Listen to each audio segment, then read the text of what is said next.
હિંતાન નમો સુતાન નમો આયર્યમ નમો ઉજ્જૈન નમો સમસાવનમ યશો પંચમુક્કારો સમભાવ પ્રણાસન મંગલાનંદ સર્વેશિમ પરમં ભવઈ નમો ઓમ નમો અર્હતે નિરંજનાય અનંત કલ્યાણ નિકેતન કીર્તનાય સુગૃહીત નામ ધેયાય મહિમામયાય ધીરોદાત્ત ધીરોદ્ધત ધીર શાંત ધીર લલિત પુરુષોત્તમ પુણ્ય શ્લોક શત સહસ્ર લક્ષ કોટી વંદિત આધાર વિંદાય સર્વગતાય. જી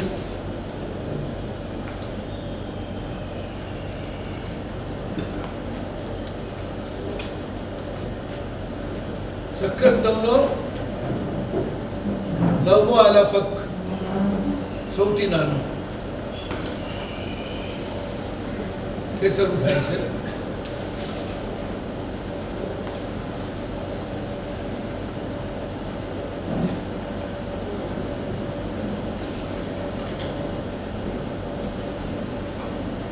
તે અરહંતને નમસ્કાર ખાઓ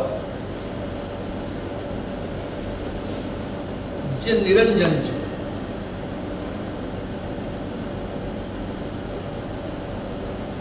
સંસારમાં રહેવા છતાં સંસારનો કોઈ પણ રંગ જેમને ચડતો નથી. નિરંજનાય અંજન કાળું હોય છે. પ્રભુને કોઈ કાળો ડાઘ લાગતો નથી, કોઈ કલર ચડતો નથી. શાસ્ત્રમાં આ ઉપમામાં લખ્યું છે સંખ્ય એવો નિરંજન. શંખ ઉપર જેમ કોઈ બી કલર ચડાવતો ચડે નહીં, એટલો લીસો હોય છે, બધા કલર ઉતરી જાય. પ્રભુ ઉપર સંસારના ગમે તે પ્રસંગો બને એની કોઈ અસર થાય નહીં. કોઈ પૂજા કરે કોઈ એની અસર નહીં, કોઈ એમની અવહેલના કરે તો એમને કોઈની અસર નહીં.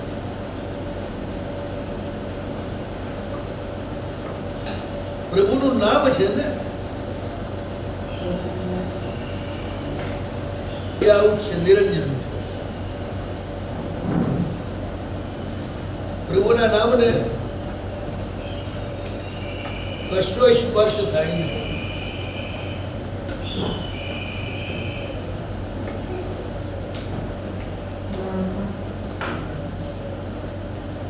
અનંત કલ્યાણ નિકેતન કીર્તનાય. પ્રભુ નિરંજન છે,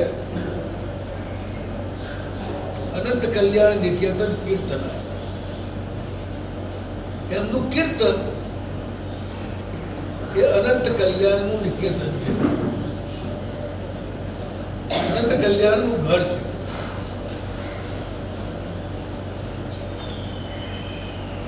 લોકસભામાં પણ આપણે બોલીએ છીએ કિત્ય વંદ્ય મહ્યા.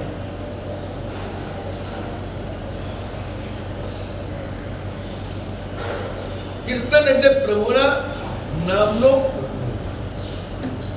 સંકીર્તન.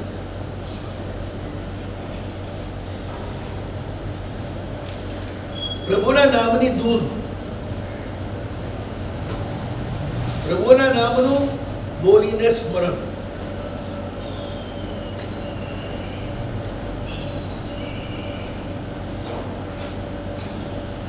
કલિયુગમાં કીર્તનનો મહિમા બહુ જ છે.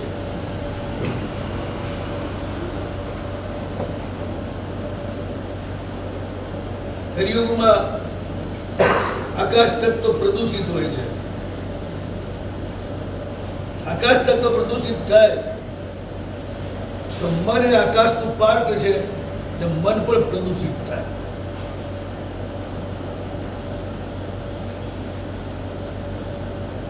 એ પ્રદૂષણને સાફ કરવું હોય તો પ્રભુના નામનું કીર્તન એ જ એનો ઉપાય છે.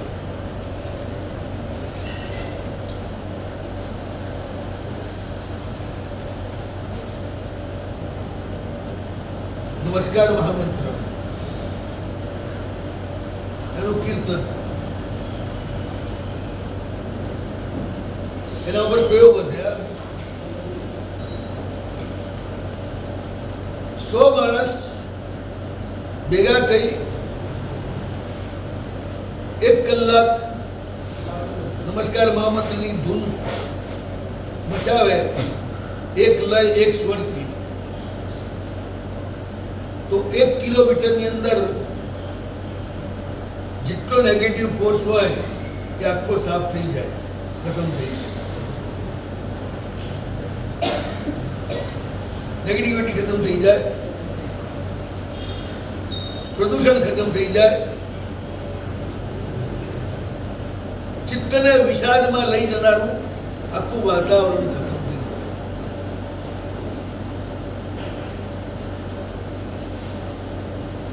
અનંત કલ્યાણ નિકેતન કીર્તનાય, એવું કલ્યાણ કે જેનો અંત ક્યારે પણ ન થાય.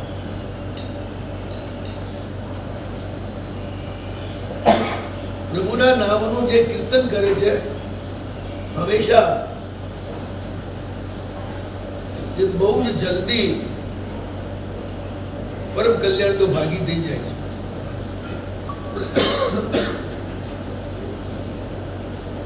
શાસ્ત્રમાં પણ કહ્યું છે, ચિત્તને અપ્રસન્ન કરનાર, ભયભીત કરનાર વાતાવરણમાં ભાષ્ય જાપ કરવો, લયથી સમસ્વરથી એ જાપ કરવામાં આવે તો ભયનું વાતાવરણ પણ દૂર થઈ જાય, અપ્રસન્નતાનું વાતાવરણ પણ દૂર થઈ જાય.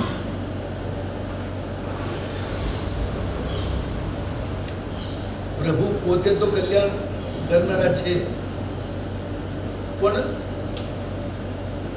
એમની સાથે જે નામ જોડાયું એ નામ પણ કલ્યાણ કરનાર બની જાય છે. સુગૃહીત નામ ધેયાય,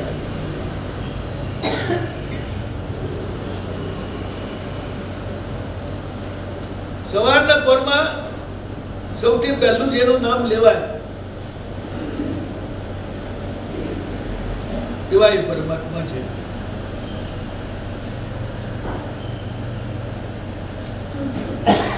એમનું નામ જ એક એવું છે જેને આપણે બહુ સારી રીતે ગ્રહણ કરી શકીએ, પકડી શકીએ. જે નામ પ્રભુ સાથે જોડાઈ જાય એ નામ શાશ્વત બની જાય.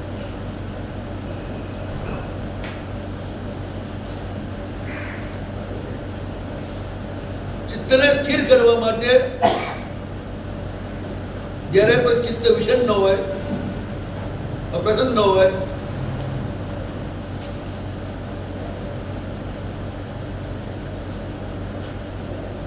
મૂંઝારો થતો હોય, ત્યારે શાંતિથી બેસી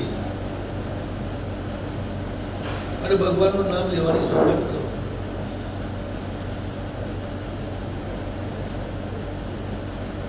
5 થી 7 મિનિટમાં અનુભવ થશે કે તમારા ચિત્તમાં ફેરફાર થવા માંડે.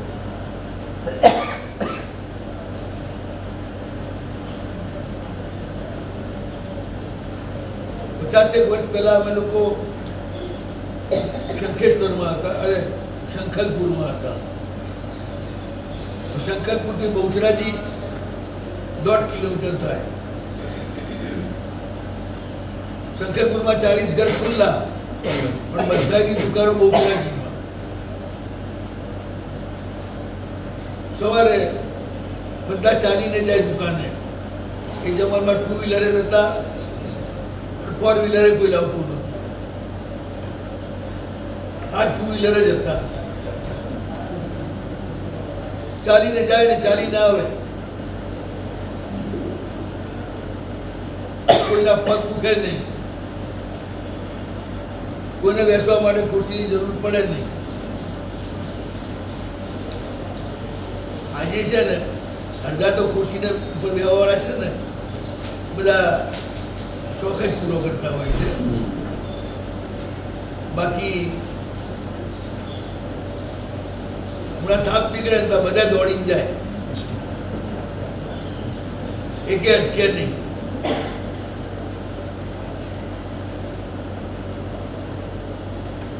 ડોક્ટર ગુરુ થઈ ગયા ને, ધ્યાન રાખજો. હવે ખુરશી પર બેસજો, નીચે ન બેસતા, એ તો પગ કડી ગયો. જે એમને સૌથી વધારે લૂંટે એ જ એમના ગુરુ. અને એ કેમ કરવાનું એ હાલત બધાની થઈ ગઈ છે. રેલમાં દેવ અને ગુરુની પાસે ક્યારે પણ ખુરશી પર બેસાય નહીં. ખુરશી પર બેઠેલા ને દેવગુરુનો પ્રસાદ મળતો નથી. અવિનય થાય છે ને, અવિનય એ ગુરુની શક્તિને, પ્રભુની શક્તિને તમારી પાસે આવતી રોકી દે છે. એટલે ગમે તેવું તકલીફ હોય ને તો પણ ઘણા ગામો મેં જોયું છે, ગુરુની પાસે ખુરશી પર ના બેસે, બાકી બધે બેસે, નીચે જ બેસે, આગ્રહ રાખે, નહીં બેસે.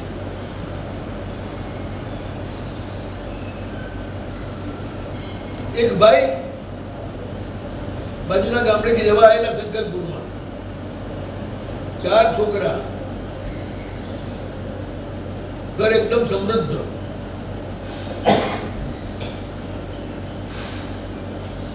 ચાર તો ભેંસો, ગાયો, ગામડેથી આવેલા ને, ખેતીવાડી પણ કરી, અને બહુચરાજીમાં મોટી દુકાન, બધા છોકરાઓ ધંધે લાગેલા. એકવાર બાપા મારે જે પૂછી લીધું,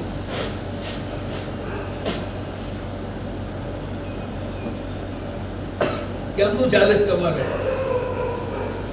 એમ જ પેલા કે સાહેબ, ભગવાન પાર્શ્વનાથની કૃપાથી મને કોઈ વાતની તકલીફ નથી. નથી શરીરની તકલીફ, નથી ઘરવાળાની તકલીફ, નથી ઘરની તકલીફ, નથી ધંધાની તકલીફ. એકદમ શાંત અને નિરાંત વાળું જીવન છે. સવારે આરામથી ભગવાન લોખંડના દાદાની પૂજા કરી 9, 9:30 વાગે બેચરાજી જવા નીકળું. પણ મેં એક નિયમ રાખ્યો છે, આખા રસ્તામાં મૌનપણે ચાલવાનું અને માત્ર પાર્શ્વનાથ, પાર્શ્વનાથ, પાર્શ્વનાથ આ 4 અક્ષરનું સ્મરણ કરવાનું. અહીંથી ચાલવાનું ચાલુ કરું, દુકાને પહોંચું ત્યાં સુધી એક પણ બીજો શબ્દ બોલવાનો નહીં, માત્ર પાર્શ્વનાથ, પાર્શ્વનાથ, પાર્શ્વનાથ આ 4 અક્ષરનું સ્મરણ કરતા કરતા ચાલે છે. જતા એ રીતે જવું, આવતા એ રીતે જાઓ.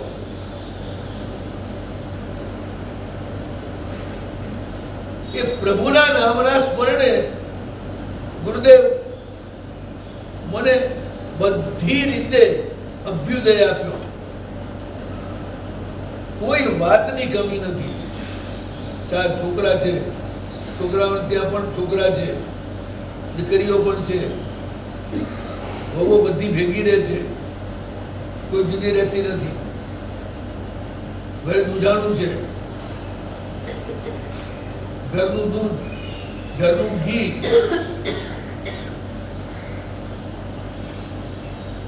બધી વાત. ખેતી મારી, મારા ઘરનું અનાજ, કોઈ લીએ પરતંત્રતા નહીં.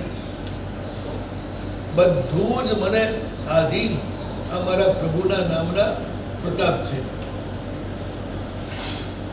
હું સ્પષ્ટ માનું છું, બીજો કોઈ ધર્મ નથી. સવારે પૂજા કરું છું, પણ પછી આ જતાને આવતા જે પ્રભુનું નામ લઉં છું એના પ્રભાવે મારા બધા કાર્ય થાય છે. સાચું બોલજો.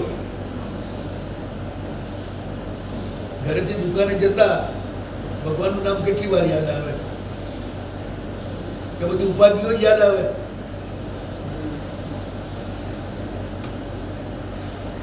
પ્રભુનું નામ યાદ આવે તો કોઈ ઉપાધિ રહે નહીં. અનંત કલ્યાણ નિકેતન કીર્તનાય.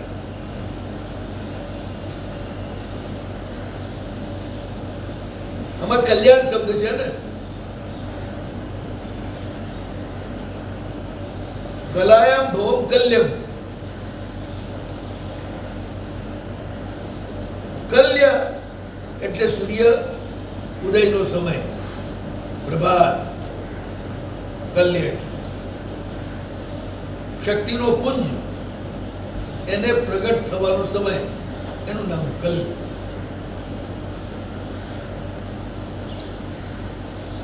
ને કલ્ય કે જ્યાં ગતિમાન હોય, ઠપ પડેલું ના હોય, એનું નામ કલ્યાણ.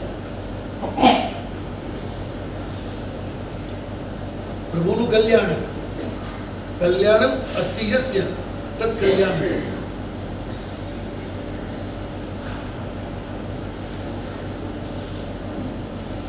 કલ્યાણક એટલે પ્રભુની જે પ્રભાતના સમયનું ઉગતું જે સૂર્ય, એની શક્તિ સૌથી વધારે હોય. ઉગતા સૂર્યની સામે 5 મિનિટ પણ તમે બરોબર ત્રાટક કરી નૌકાનું સ્મરણ કરો, તમારી આંખનું તેજ ક્યારેય ઘટે નહીં. આખો દિવસ આનંદમાં જાય. ઉગતા સૂર્યનું કિરણ ઝીલે આંખમાં.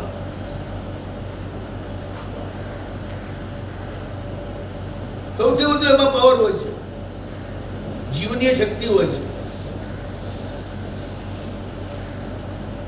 સૂરજ ઉગે ત્યારે જે જાગતો ના હોય એની શક્તિનો રાસ થઈ જાય. સૂરજ ઉગે ત્યારે જે જાગતો હોય એની શક્તિ 10 ગણી થઈ જાય, વધી જાય. દુનિયામાં કઈ કોમ એવી છે જે સૂર્યોદય પહેલા જ જાગે છે?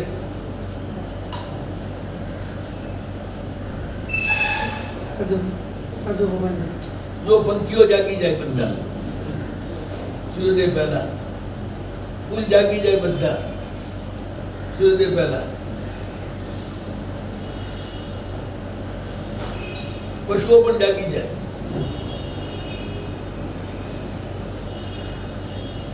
માણસ જ એવો છે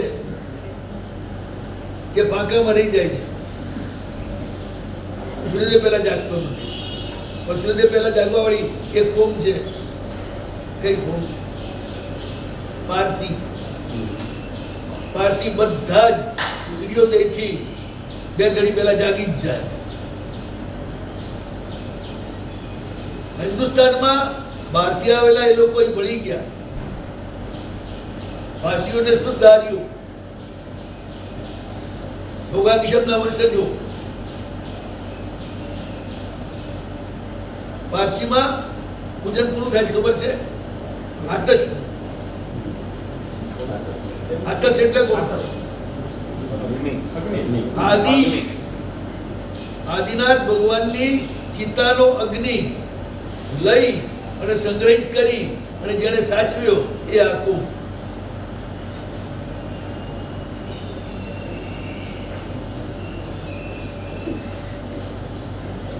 શુદ્ધ આર્ય ઈરાનના. પારસી બધા જ ગોરા હોય, કોઈ ગાળો નહીં મળે. બ્લેક કલર અનાર્યોનો છે, દ્રવિડોનો છે, નિગ્રોનો છે. આર્યો બધા જ ગૌર હોય, પડસંદ હોય, ઠીંગણા ના હોય. ઘોડેસવારીનો શોખ હોય અને ગાયોનું જ પાલન કરે. ભેંસ એ અસુરોનું પ્રતીક છે. આપણે દેવલોકમાં પણ છે ને, દેવતાઓની સેનામાં વૃષભની સેના હોય, અસુરોની સેનામાં પાડાની સેના હોય.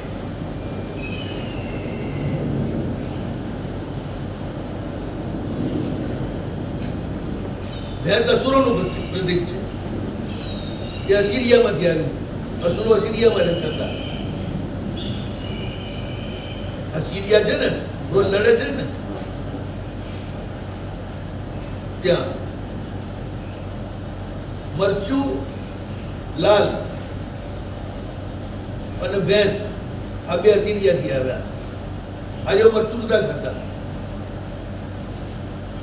આર્યો મરીચ ખાતા ભોજનમાં. દૂધ ગાયનું જ પીએ અને સવારી ઘોડા ઉપર જ કરે. અને એકલો હોય તો પાછો ન પડે, એન્ડ સુધી લડે.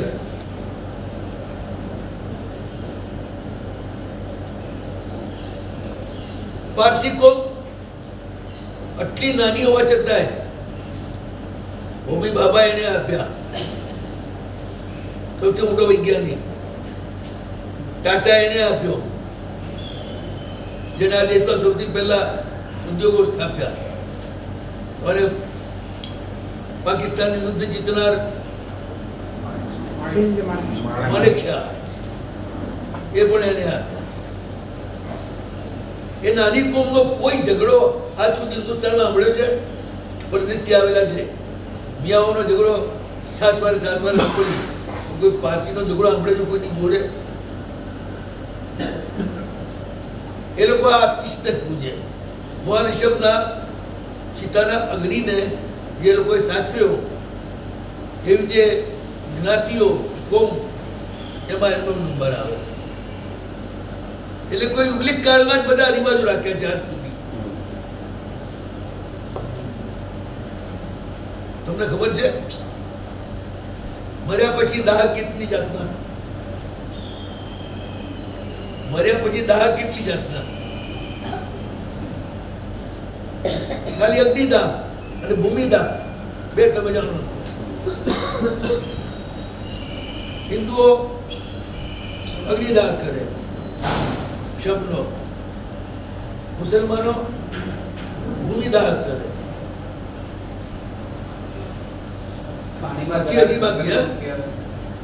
પાણીમાં તરાવે, જંગલમાં મૂકે. ત્રીજો જલદાહ. હિન્દુઓમાં પણ ભૂમિદાહ છે. ભંગી અને ઢેડ એ ભૂમિદાહ કરે, એ અગ્નિદાહ ન કરે. અગ્નિદાહ, ભૂમિદાહ, જલદાહ. પાણી નાખી દે, મળતું માછલાઓ બધું સાફ કરી નાખે, ક્યાંય પ્રદૂષણ ના આવે. ચોથું વનદાહ. યુગલિક કાળમાં વનદાહ હતો. વનમાં મળતું મૂકી દેવામાં આવે, બર્ડ પંખીઓ આવે અને મળતું સાફ કરી નાખે. ગીધ આવે એ મળતા સાફ કરી નાખે. અગ્નિદાહ, ભૂમિદાહ, જલદાહ, વનદાહ અને પક્ષીદાહ. યુગલિક કાળમાં પક્ષીદાહ છે. વનદાહ અમે પેલા સાધુ માટે જ હતું. કોઈ બી સાધુ કાળ કરી જાય એટલે બીજો સાધુ ઉપાડી જંગલમાં મહાપરિક્રમણ કરી આવે, સાધુ કે સાધ્વીની. પછી જંગલના પશુ પક્ષીઓ એને સાફ કરી નાખે. અગ્નિદાહ નતો 1500 વર્ષ પહેલા સુધી. અને રક્ષિત સુરીમાના વખતમાં પણ અગ્નિદાહ નતો સાધુઓ, વનદાહ. અને પક્ષીદાહ કોનો? પારસીઓનો. પારસીની અગિયારી હોય ને, એની અંદર કૂવો હોય, એ કૂવાની અંદર મળતું મૂકી દે અને ત્યાં એમના પાળેલા પક્ષીઓ હોય એ મળતું સાફ કરી નાખે. જે રિવાજ યુગલિક કાળમાં હતો એ હજી એમને પકડી રાખ્યો છે, પક્ષીદાહ.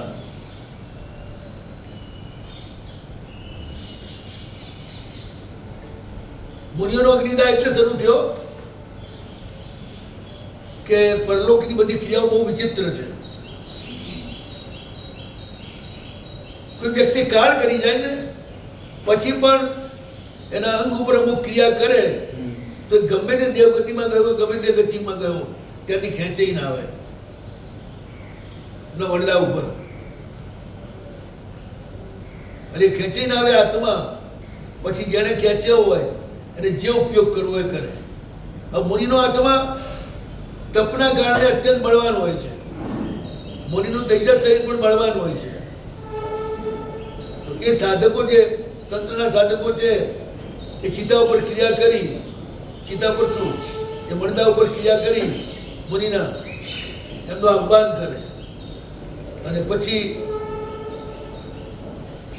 એમનું બળવાન તેજસ શરીર એનો દુરુપયોગ કરે શાસનના વિરોધમાં.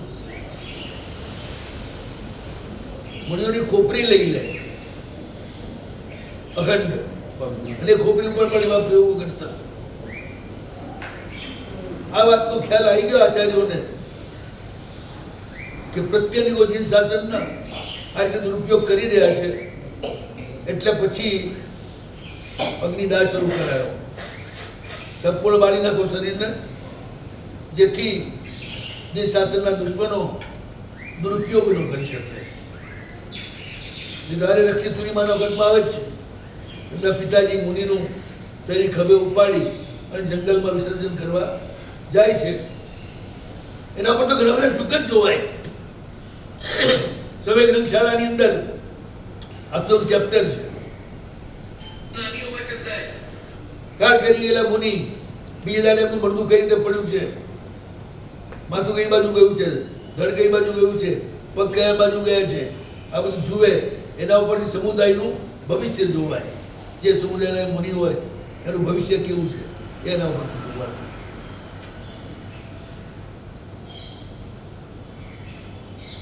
એટલે પ્રભુનું નામ પ્રભાત જેવું છે.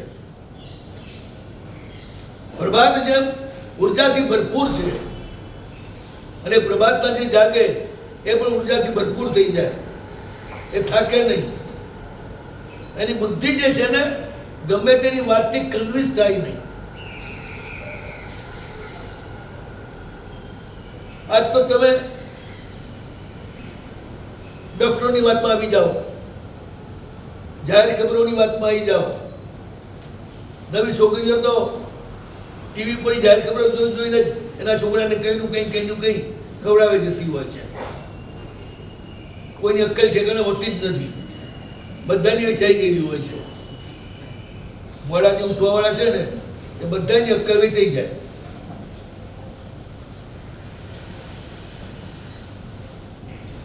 કલ્ય એટલે આત્મકલા, એનું જેમાં વિસ્ફુર્જન છે એનું નામ કલ્ય,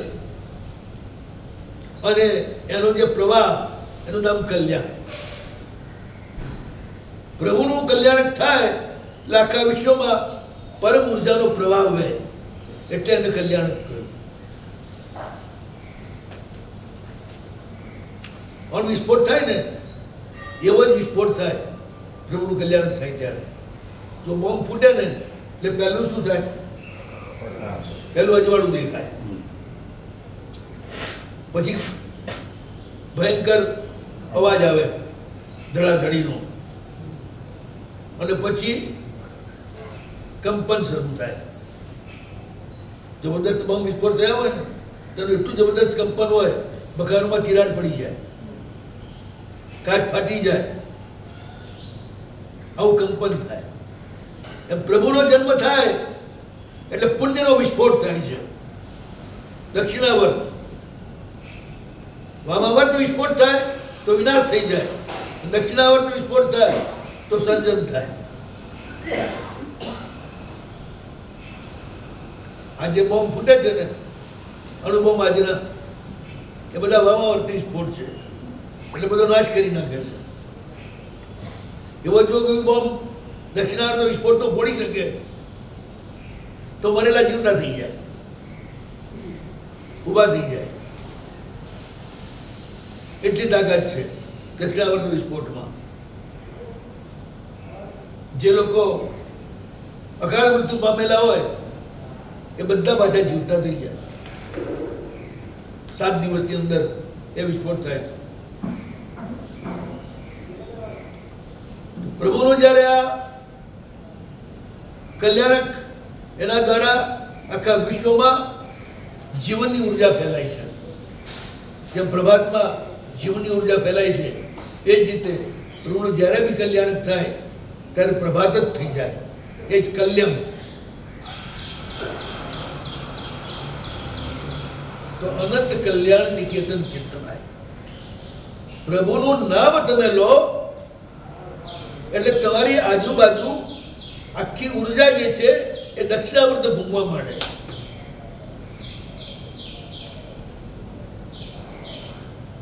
નવકાર તમે બોલો તો પણ દક્ષિણાવર્ત ઉર્જા ઘૂમે. વામાવર્ત ઉર્જા છે એ દક્ષિણાવર્ત બની જાય. પ્રભુનું નામ લો તો પણ જે વામાવર્ત ઉર્જા છે એ દક્ષિણાવર્ત બની જાય. તમે જો સરસ રીતે નામ લેશો ને તો નામ લીધા પછી તમને એમ લાગશે કે તમારામાં સ્ફૂર્તિ આવી ગઈ છે, ઉર્જા આવી ગઈ છે,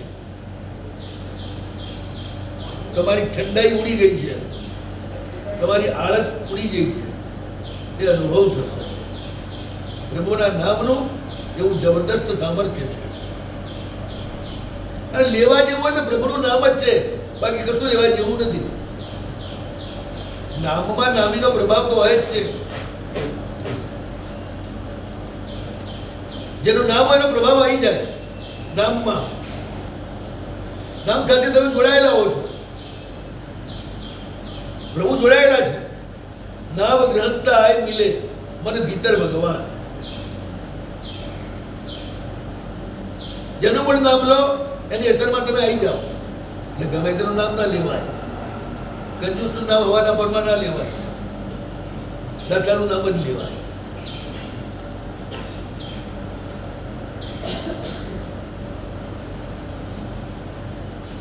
અનંત કલ્યાણ નિકેતન કીર્તનાય.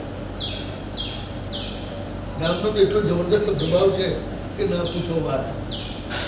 ગમે તેવું શાપિત મકાન હોય ને, કોઈ ટકી ના શકતું હોય, તમે ત્યાં 3 દિવસ પ્રભુના નામનું અખંડ કીર્તન કરાવો, આખું મકાન ચેન્જ થઈ જાય.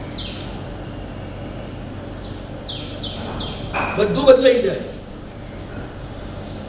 આમ તમે ગમે તેટલું કરો ને તો એ ના બદલાતું એ મકાન અપશુકનિય જ રહેતું હોય.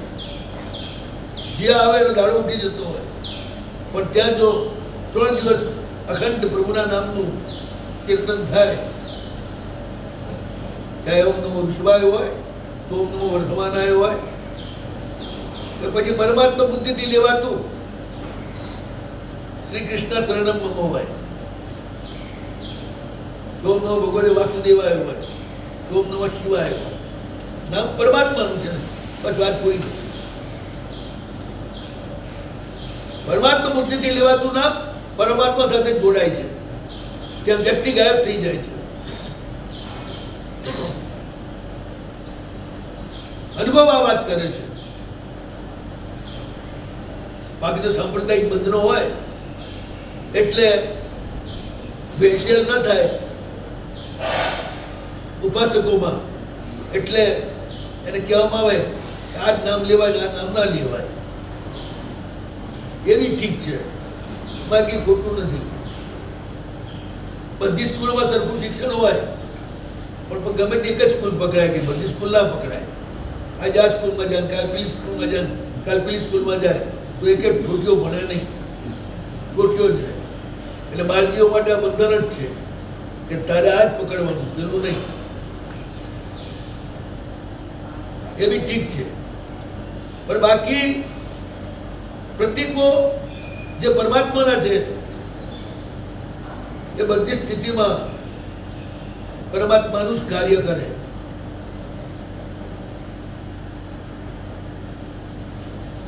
જ્યારે પણ ઘરની અંદર બહુ અશાંતિ થાય ને ત્યારે આ પ્રયોગ કરજો.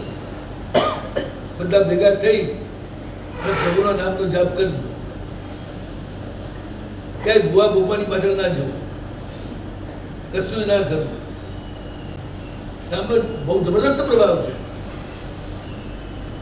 એક છોકરાને ચૂડેલ વળગી ગઈ. પંજાબનો એ છોકરો હટ્ટો કટ્ટો પંજાબી, ચૂડેલ વળગી ગઈ.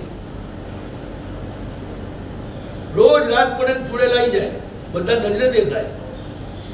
આની ઘરવાળી ઉપાડી બહાર ફેંકી દે ચૂડેલ. આખી રાત આનું લોહી પીએ. છોકરો મહિના 2 મહિનામાં દાવો થઈ ગયો, બધો કસ ચુસ્તી જ ગઈ પેલી. ગભરાઈ ગયા બધા પંજાબીઓ, કરવું શું? એમના ગુરુ તો ગુરુ વલ્લભ, ગુરુના દીવાના એ લોકો. આપણી જેમ છાસ વાળે ગુરુ બદલવા વાળા નહીં. આજે એક તિથિમાં, કાલ 2 તિથિમાં, આજ આ ગસમાં, કાલ પેલા ગસમાં. પંજાબીઓ બધા પાક્કા. ગુરુ વલ્લભ એટલે ગુરુ વલ્લભ જ. એમાં બીજા કોઈનું ગમે તેનું તો સંગીત મિથ્યા તો સમજાવો ને તો કઈ એમને પલ્લે પડે નહીં. સમુદ્રશ્રી મહારાજ એ વલ્લભ શ્રીમાના પટધર, બહુ જ ભલા માણસ. વલ્લભ શ્રીમાના સમુદાયમાં એક વિશેષતા કે નૌકાર ઉપર અપ્રતિમ શ્રદ્ધા એમના સમુદાયના સાધનો. ત્યાં લલિત શ્રી મહારાજ હોય, ચાહે પૂર્ણાનંદ શ્રી મહારાજ હોય, બધાએ નૌકારના જબરદસ્ત શ્રદ્ધા વાળા.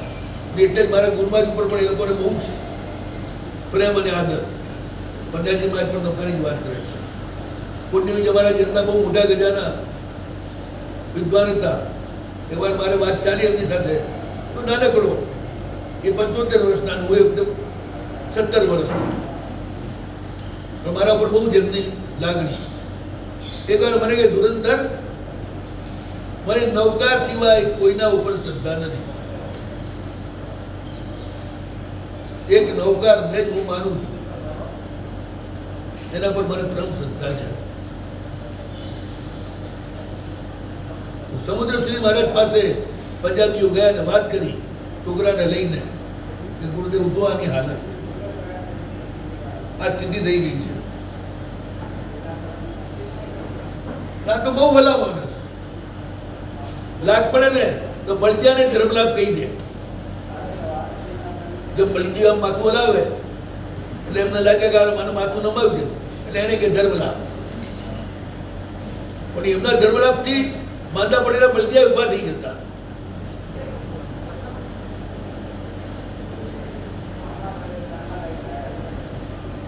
એમને જેને વાત કરી, સાહેબ આ છોકરાની આ હાલત છે, ગુરુમાં જે કહ્યું કે એક કામ કરો તમે. શું? કે સાંજે એ ચૂડેલ આવવાનો ટાઈમ હોય એની 10 મિનિટ પહેલા રૂમની અંદર આ છોકરો હોવાનો જે રૂમ છે જ્યાં ચૂડેલ આવે છે એ રૂમમાં તમારે બધા બેસી જવા, બધા અંદર. છોકરાને વચ્ચે બેસાડી અને નૌકારની ધૂમ કરવાની, બીજું કાંઈ નહીં. આ તમે ચાલુ કરો. આ બધાએ સ્વીકાર્યું. ત્યાં ગુરુની ઉપર વિશ્વાસ જબરદસ્ત છે. જે કોમને ગુરુ પર વિશ્વાસ હોય એના બધા જ કામ થઈ જાય, અને કોઈ દાડો એ નીચી ના પડે, એ બહુ ઉપર જ જાય. મારે તે મારે ગુરુ બદલે એનું ઠેકાણું ક્યારેય પડે નહીં. સાંજ પડી, ટાઈમ થયો, સૂર્યાસ્ત થાય અને પેલી આવી જાય, રૂમમાં બેસી જાય, સાકળ બંધ કરી દે અંદર.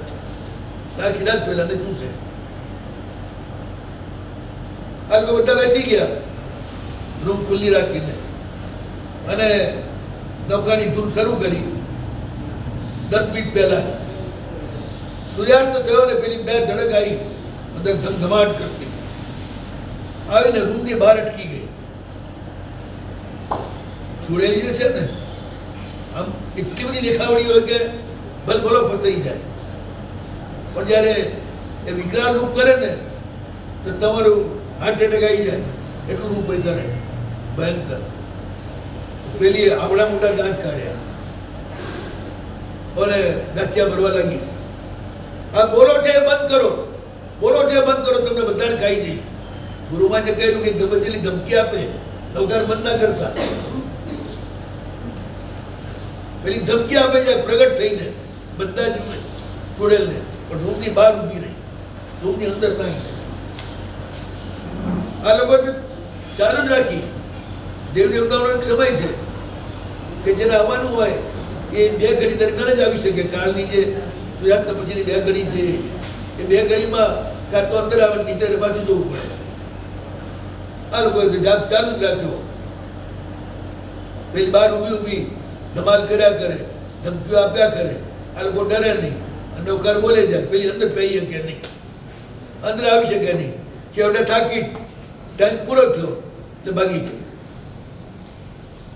કેટલાય મહિના પછી પેલો છોકરો શાંતિથી સૂતો એ દાડે, પછી આખી રાતમાં આવી નહીં.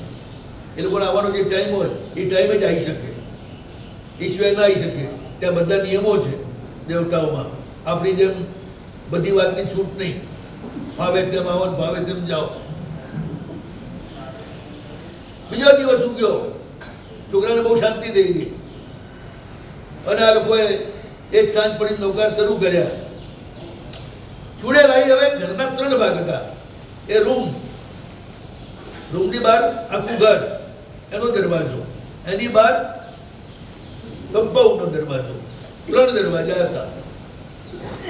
એ દાડે આવી પણ ઘરની બહાર જ ઊભી રહી, ઘરની અંદર ના આવી શકી. ઘરના દરવાજામાં ઊભી ધમકીઓ આપે, બંધ કરો, બંધ કરો, આ જે બોલો છે બંધ કરો. કોણ બંધ કરે? ગુરુમાને કહ્યું જો બંધ કર્યું ને તો જાનનું જોખમ બધાનું થઈ જશે. બધાએ ચાલુ રાખીએ. 2 ઘડી સુધી એ ધૂન ચાલુ રહી. પેલી ભાગી ગઈ. ત્રીજાડે આવી, ડેલીની અંદર ના આવી શકી. કમ્પાઉન્ડ હોલની બહાર જે દરવાજો, ત્યાં ઊભી ધમકી આપે. નૌકારના જપના પ્રભાવથી કવચ બનતું ગયું. પહેલા દાડે રૂમનું કવચ બન્યું, બીજા દાડે ઘરનું કવચ બન્યું, ત્રીજા દાડે આખા કમ્પાઉન્ડનું કવચ બન્યું. અંદર ના બેસી શકે. ત્યાં ઊભી ધમકીઓ ટોકે, હું આમ કરી નાખીશ, તેમ કરી નાખીશ. પણ આ કોઈ જોઈ લીધું કે આ બોલવામાં જ છે, બકવાસ જ છે, બાકી કઈ છે નહીં. બસ પછી દેવતાઓનો નિયમ છે 3 દિવસમાં પાડી દે તો પાડી દે, 4થા દિવસે આવી શકે નહીં. 4થા દિવસથી ટોટલ બંધ થઈ ગઈ. અઠવાડિયા સુધી એ લોકોએ ધૂન ચાલુ રાખી. સંપૂર્ણ ચૂડેલ ભાગી ગઈ. ચૂડેલનો પકડેલો છોકરો પ્રયત્ન કરીને બચે નહીં. એટલી ભયાનક હોય છે. પણ એ છોકરો બચી ગયો. માત્ર કારણ શું? અનંત કલ્યાણ નિકેતન કીર્તનાય, ભગવાનના નામનું કીર્તન. અને કલિયુગમાં તો કીર્તન જ સૌથી વધુ પ્રભાવશાળી છે. વાતાવરણ એટલું બધું પ્રદૂષિત છે કે ભગવાનના નામનું કીર્તન કરો તો જ આ વાતાવરણ શુદ્ધ થાય. રિયલમાં તો જો તમારે શાંતિથી જીવવું હોય ને તો બધાના ઘરમાં ઓછામાં ઓછું અડધો કલાક નૌકાની ધૂન લગાવવી જોઈએ હંમેશા. તો તમારી ઘણી બધી આફતો અને બીમારીઓ જે વાયરસના કારણે જ આવે છે, બધા વાયરસ ખતમ થઈ ગયા. મંત્રમાં અને નૌકારના જપમાં આ તાકાત છે. એ સૂક્ષ્મ જે વાયરસ છે, એ સૂક્ષ્મ જે આ બધા દુષ્ટ સત્વો કહેવાય, ચૂડેલ, ડાકણ વગેરે, એ બધાની શક્તિ ખતમ કરી નાખે. એ તાકાત છે ભગવાનના નામમાં. સુગૃહિત નામ ધ્યેયાય, એનું નામ જ એવું છે જે સારી રીતે પકડી શકું અને પકડી શકાય. આ જન્મમાં લીધું હોય, આવતા જન્મમાં આવે. ગુરુના મુખેથી શબળીએ નૌકાર સાંભળ્યો, કઈ સમજતી નથી, કશું પંખડી જતી, તરફડતી હતી, પીડાથી. અને ગુરુ મહારાજે પોતાની તરફડીનું પાણી લઈ ટોક્ષીમાં અને એનાથી એને સિંચન કર્યું, જેથી શાંતિ મળે. અને નૌકાર સંભળાવ્યા. બંને સીધી જ સિંહલ દ્વીપની રાજકુમારી થઈ. અને એ સાંભળેલો નૌકાર, એના સંસ્કાર કેવા પડી ગયા કે હિન્દુસ્તાનનો શેઠ સિંહલમાં વ્યાપાર કરવા ગયો પણ એને અચાનક છીંક આવી, નવો ઓરિયંતાણમ બોલ્યો. શાસ્ત્રનું વિધાન છે, છીંક આવે, બગાસું આવે ત્યારે નમો ઓરિયંતાણમ બોલવું. છીંકમાં કોઈ વખત પ્રાણ નીકળી જાય, બગાસામાં કોઈ વખત પ્રાણ નીકળી જાય. આ બધા દરવાજા છે નીકળવાના. એટલે એ વખતે નવકાર બોલતા હો તો સદગતિ જ થાય તમારી. નવો ઓરિયંતાણમ બોલ્યો ને એટલે રાજકુમારે સાંભળ્યું અને આગલા ભાવની સ્મૃતિ જાગૃત થઈ ગઈ. આ બે ક્યાંક સાંભળ્યું છે. ભગવાનનું નામ ભૂસાતું નથી, અંદર પકડાઈ જાય છે. બીજા નામ ભૂસાઈ જાય, પણ ભગવાનનું નામ તો શાશ્વત છે. સુગૃહિત નામ ધ્યેયાય મહિમામયાય. પ્રભુ મહિમામય છે. મહિમા એટલે મોટાઈ. બધાને મોટાઈ જોઈએ છે ને, ક્યાં કોઈને નાનું થવું જ છે. પણ મહિમા તો માત્ર પ્રભુનો જ છે. ભલે ને એ એટલા નાનકડા હોય ને તો એ દુનિયામાં સૂર્ય કરતા વધારે મોટા એ બની જાય. મહિમામયાય. જેને મહિમા જોતો હોય એને પ્રભુને પકડવા પડે કે દુનિયાની વસ્તુઓ ભેગી કરવાથી તમારો મહિમા થતો નથી. ગમે એટલા પોતા ભણીએ ને તો એ મહિમા થતો નથી. મહિમા તો માત્ર પ્રભુની સાથે એકતા હોય એનો જ હોય છે દુનિયામાં. મુનિઓમાં પણ જે મુનિ જેટલા પ્રભુ સાથે એક, એટલું આખા સમાજમાં એમના માટે લોકોને માન, શ્રદ્ધા, આસ્થા એ આપણે જોઈ રહ્યા છીએ. જેટલા પ્રભુના ભક્ત એ બધા જ સમાજમાં ઉચકાયા નહીં.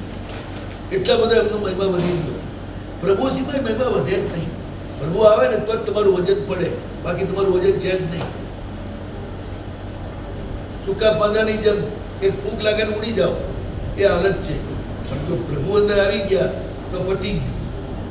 કાગળ ઉપર મૂક્યું પેપર વેઇટ, પછી કાગળ ના ઉડે. એમ પ્રભુનું નામ તમારી ભીતર આવી જાય પછી તમને ઉડાડવાની તાકાત કોઈની નથી. એ પેપર વેઇટ બહુ મજબૂત છે.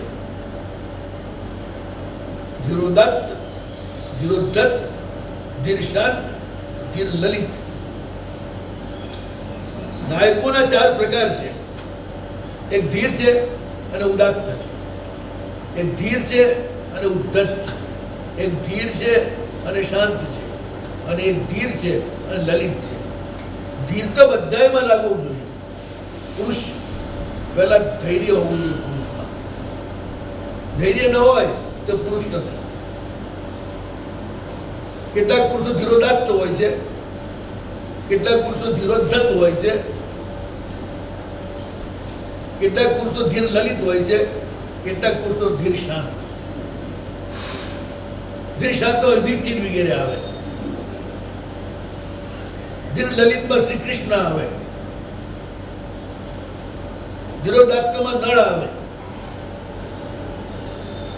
ધીરોદ્ધતમાં ભીમ આવે.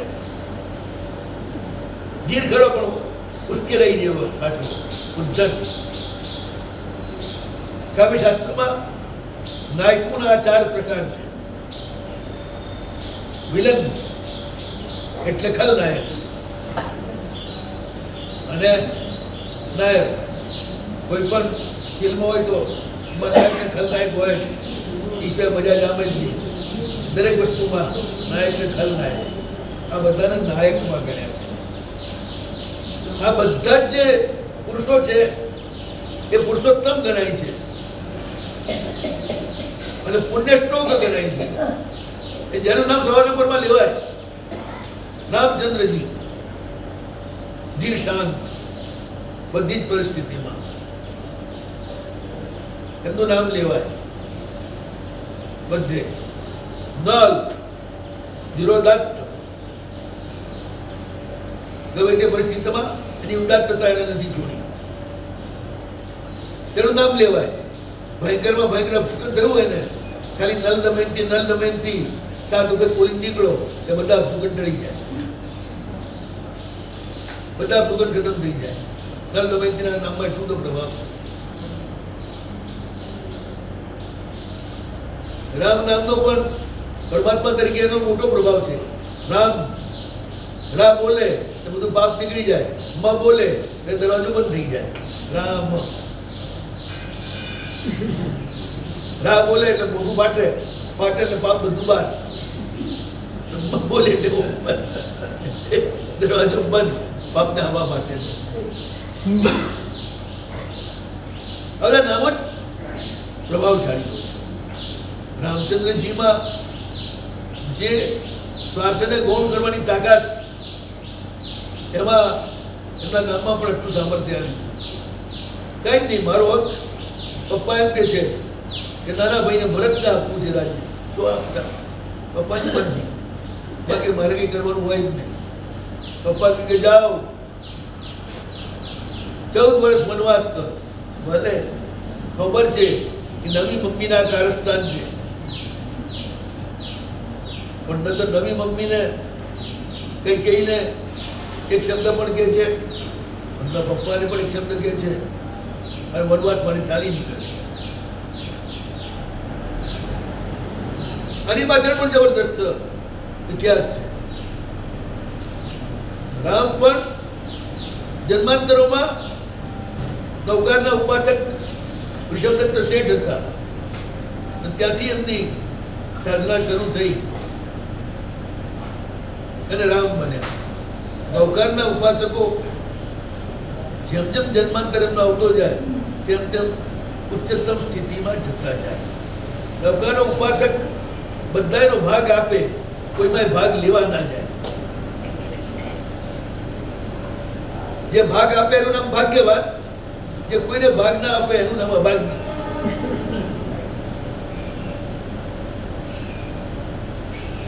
જે બધું આપે એનું નામ ભગવાન, જે ભાગ આપે એનું નામ ભાગ્યવાન, અને જે કોઈને પણ ભાગ ના આપે એનું નામ અભાગ્ય. અને બધાનો ભાગ ખાવા દોડે એનું નામ ભિખારી. ભગવાન, ભાગ્યવાન, અભાગ્યો અને ભિખારી. અભાગ્યો કોઈને ભાગ ના આપે એનું નામ અભાગ્ય.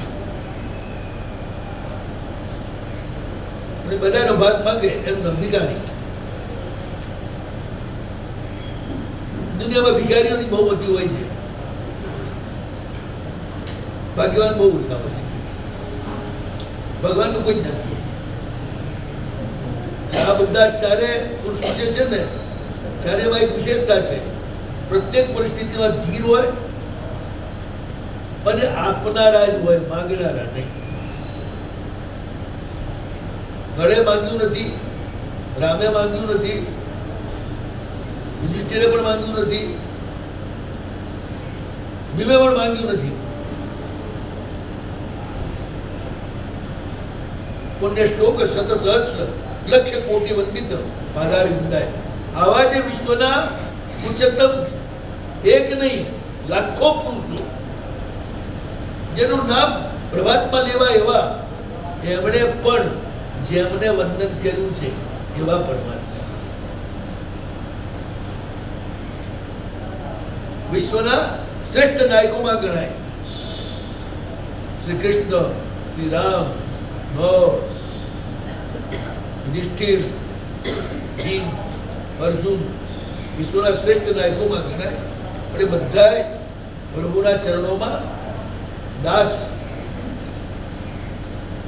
આવા તો આ દેશની અંદર તો રોજ હોય સતત સહસ્ત્ર લક્ષ કોટી સેંકડો હજારો લાખો અને કરોડો આવા જે મહાપુરુષો ધીરોદાત્ત, ધીરોદત્ત, ધીર લલિત અને ધીર શાંત, એ બધાએ જેમને વંદન કર્યું છે એવા એ પરમાત્મા સર્વગતાએ